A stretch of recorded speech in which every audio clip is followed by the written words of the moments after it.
ইরানকে যেই 9 দফা প্রস্তাব দিয়েছেন পাকিস্তানের মাধ্যমে, গতকালকে ইরান তার পাল্টা 14 দফা জমা দিয়েছে পাকিস্তানের কাছে। তার মানে এখন হচ্ছে প্রেসিডেন্ট ট্রাম্পের 9 দফা এবং ইরানের হচ্ছে 14 দফা। এখন প্রশ্ন হচ্ছে যে এই 9 দফা এবং এই 14 দফা এর ভিতরে আসলে সমন্বয় করবে কিভাবে, সেটাই হচ্ছে এখন সবচেয়ে বড় প্রশ্ন, এবং সেটাই সম্ভবত বিশ্বের সবচেয়ে কঠিন কাজগুলোর মধ্যে একটি। এখন দেখা যাক যে পাকিস্তান কিভাবে এটা সমন্বয় করে।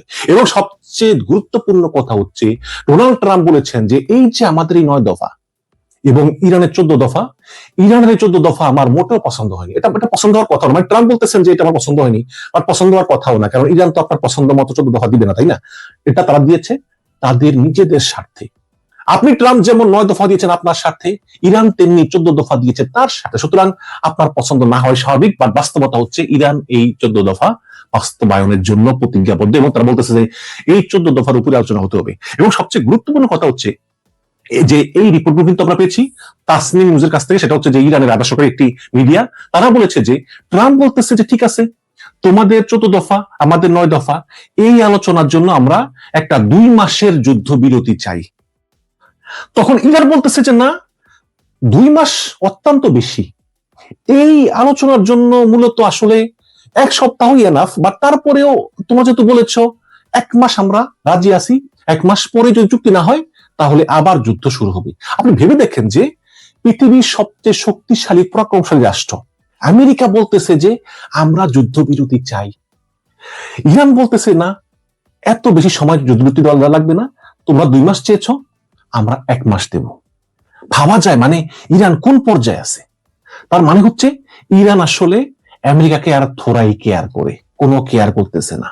তার মানে হচ্ছে মার্কিন সাম্রাজ্যবাদের পতন অলরেডি হয়ে গিয়েছে, এবং ইরানের মতো দেশ তারা বলতেছে যে আমরা তোমাদেরকে 2 মাস সময় দেব না, যুদ্ধ করতেই হবে 1 মাসের ভিতরেই। ওদিকে তিনি বলতেছেন জার্মানি থেকে সৈন্য সরিয়ে নিব, ইউরোপ থেকে সৈন্য সরিয়ে নিব, মানে বিশ্বের কোন দেশই তার সঙ্গে আর নাই, তার সঙ্গে শুধু আছে এই ইসরায়েল এবং আরব আমিরাত।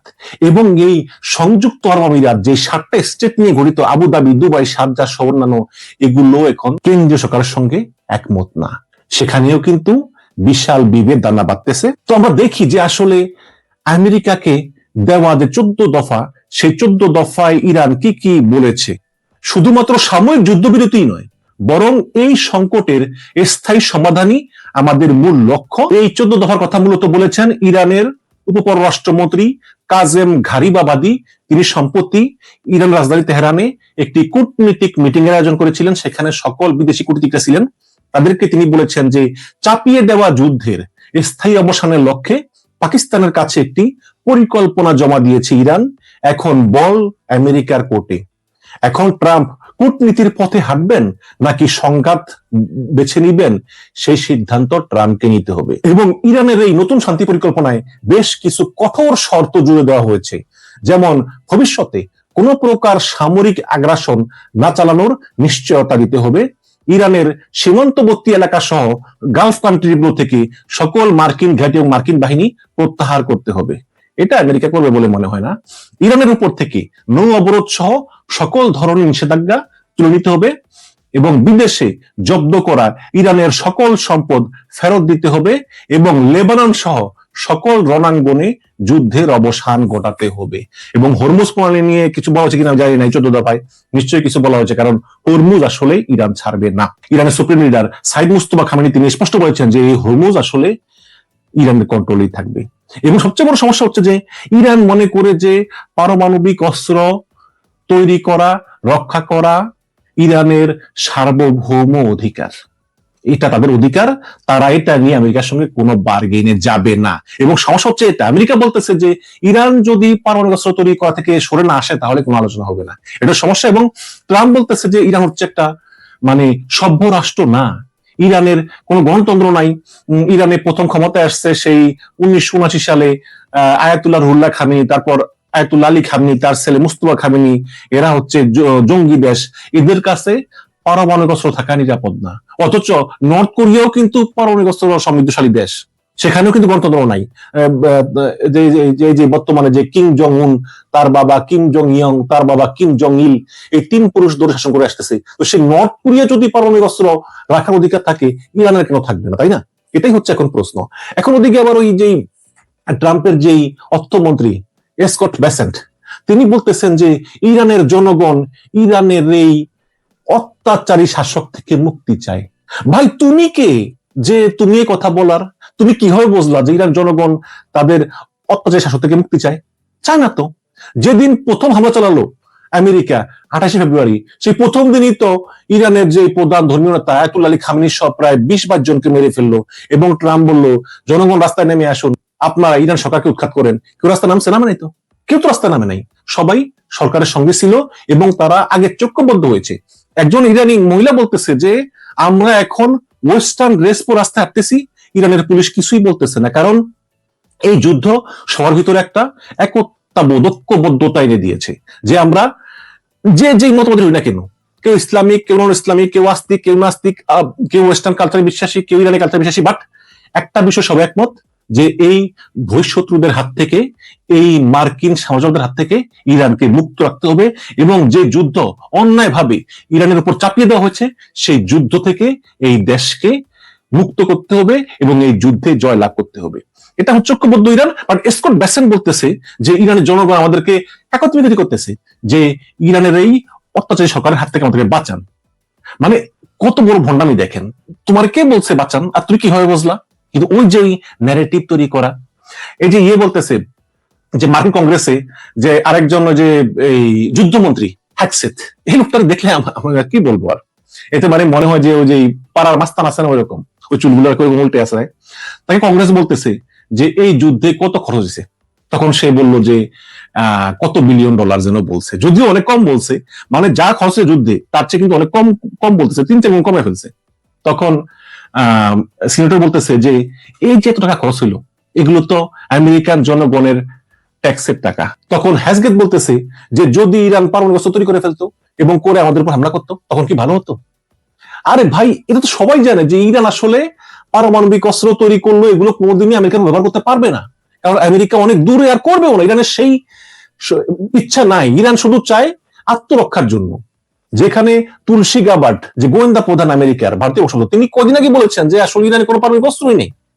এখন হ্যাসেন বলতেছে পারমাণবিক অস্ত্র বানায় বসে রয়েছে, এটা আমাদের মুক্ত করতে হবে। তাহলে ভাই এই যে পারমাণবিক অস্ত্র এটা বানাইছে কিনা তার কোন প্রমাণ, কংক্রিট এভিডেন্স আপনার কাছে নাই, আপনি শুধু ইসরায়েলের কথায় আক্রমণ করে দিলেন। এবং সাবেক একজন মার্কিন ভাইস প্রেসিডেন্ট জন কেরি, তিনি বলেছেন যে যখনই কোন নতুন মার্কিন প্রেসিডেন্ট আসে তখনই ইসরায়েলের প্রধানমন্ত্রী নেতানিয়াহু একটা পাওয়ার পয়েন্ট নিয়ে আসে, যে মাইক্রোসফট পাওয়ার পয়েন্ট আছে না, স্লাইড দেখায় ওই যে বড় স্ক্রিনে, এই স্লাইড নিয়ে দেখাতেন যে কেন আসলে আমেরিকার ইরানে হামলা চালানো দরকার।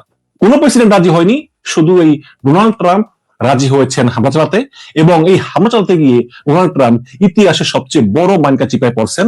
এখন তিনি না পারতেছেন যুদ্ধ কন্টিনিউ করতে, না পারতেছেন তিনি ফিরে আসতে, এবং যুদ্ধ শুরুর আগে ইরান নিয়ে তার যে হিসাব নিকাশ ছিল, যেমন ওই যে ভেনেজুয়েলাতে করছেন, আফগানিস্তানে করছেন, ইরাকে করছেন, লিবিয়াতে করছেন, মানে খুবই সহজ, আসলাম, দেখলাম, জয় করলাম। এটা আর এবার হচ্ছে না, এবং এটা হচ্ছে না বলে ট্রাম্প আসলে এমন কিছু কথা বলতেছেন, আচার ব্যবহার করতেছেন, যেগুলো তার পাগলামি বহিঃপ্রকাশ এবং একটার সঙ্গে আরেকটা সাংঘর্ষিক। ট্রাম্পের নিজের এক কথার সঙ্গে কিন্তু আরেকটা কথা সাংঘর্ষিক, তাই না?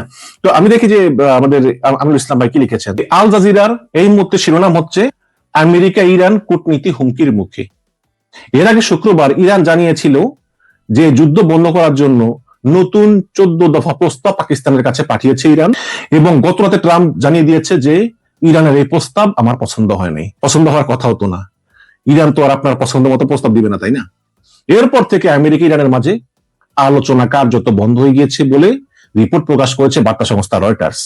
এদিকে ইসরায়েলের টেলিভিশনগুলো রিপোর্ট প্রকাশ করেছে যে এই শুক্র ও শনিবার হাজার হাজার টন বোমা মধ্যপ্রাচ্যের বিভিন্ন দেশে এসেছে আমেরিকা থেকে। অর্থাৎ আমেরিকা ইসরায়েলের কথা শুনে হয়তো ইরানে আরেক দফা হামলা চালাতে পারে।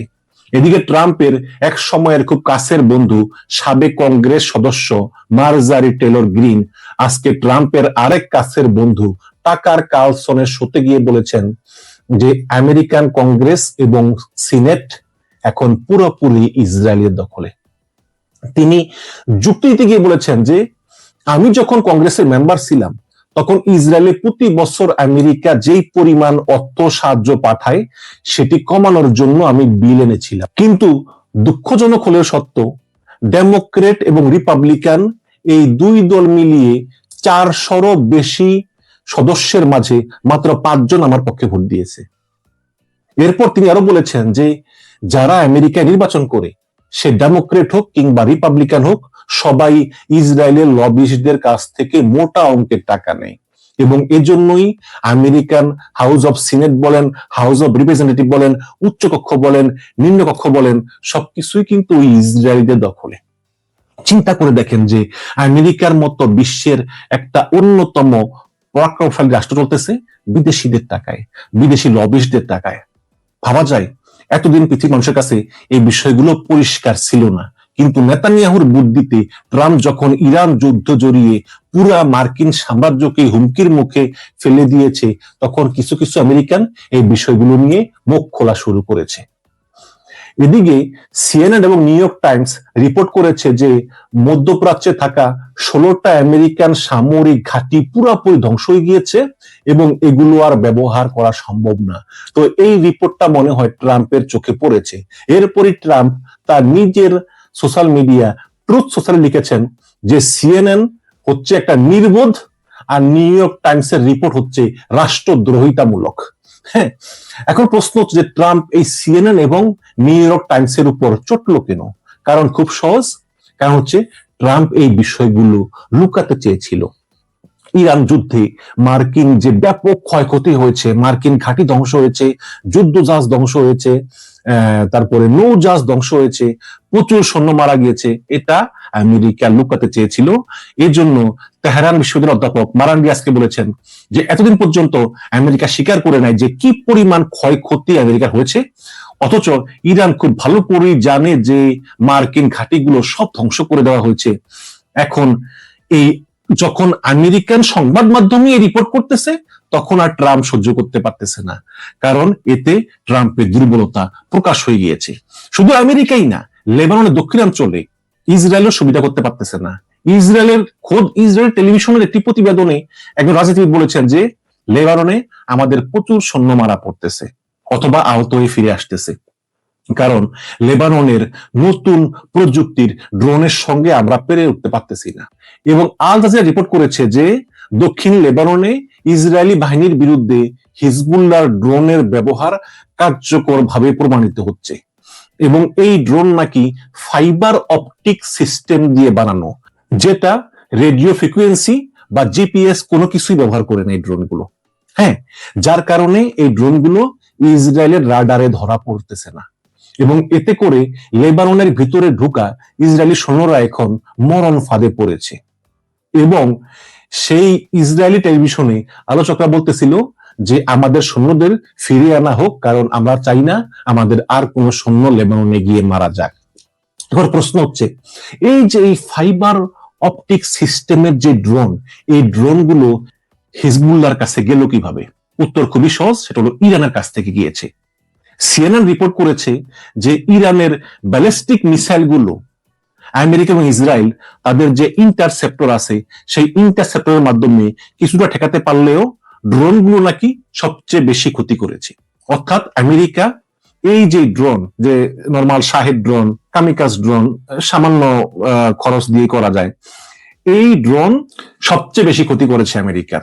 মানে আমেরিকা এগুলো ঠেকাতে পারেনি।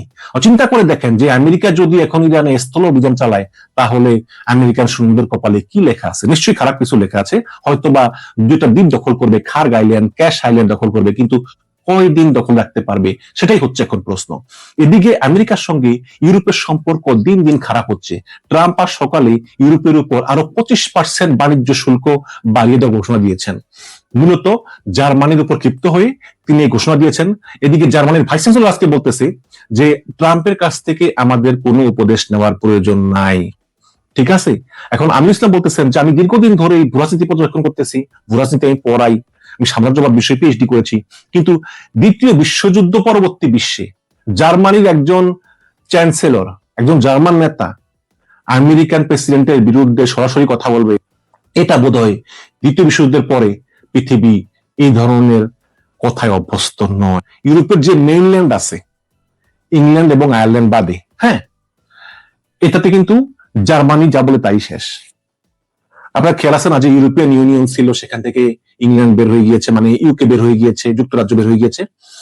এর মেন কারণই হচ্ছে আসলে ইংল্যান্ডের সঙ্গে জার্মানির সংঘাত। কারণ ইউরোপিয়ান ইউনিয়নে জার্মানি ছিল বড় নেতা, তারা যা বলতো বাকি দেশগুলো সব মেনে নিত, কিন্তু এটা ইংল্যান্ডের পছন্দ হয়নি। আরো অনেক নানা কারণ আছে, বাট এটা একটি কারণ।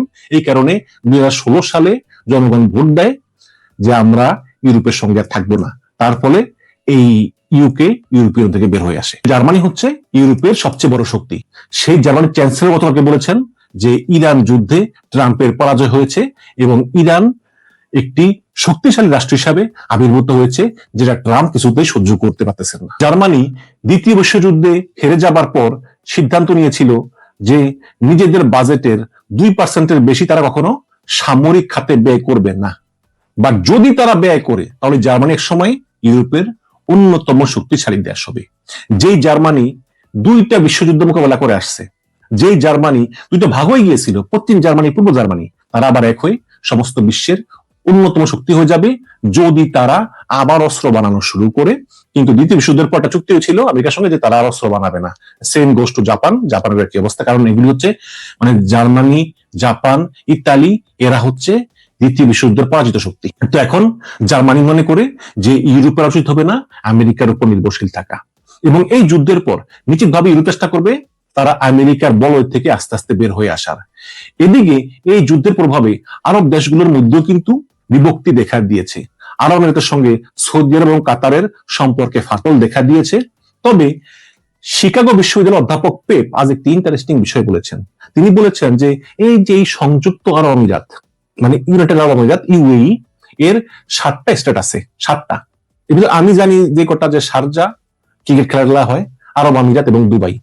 এখন তথ্য হচ্ছে যে শারজা নাকি এই আরব আমিরাত থেকে বের হয়ে যাওয়ার চেষ্টা করতেছে, এবং তিনি বলতেছেন যে দুবাই এবং আবুধাবি এই যুদ্ধে ইরানের বিরুদ্ধে যে সিদ্ধান্তগুলো নিচ্ছে, শারজা এর অনেক কিছুই সাপোর্ট করতেছে না এবং তারা বের হয়ে যাচ্ছে।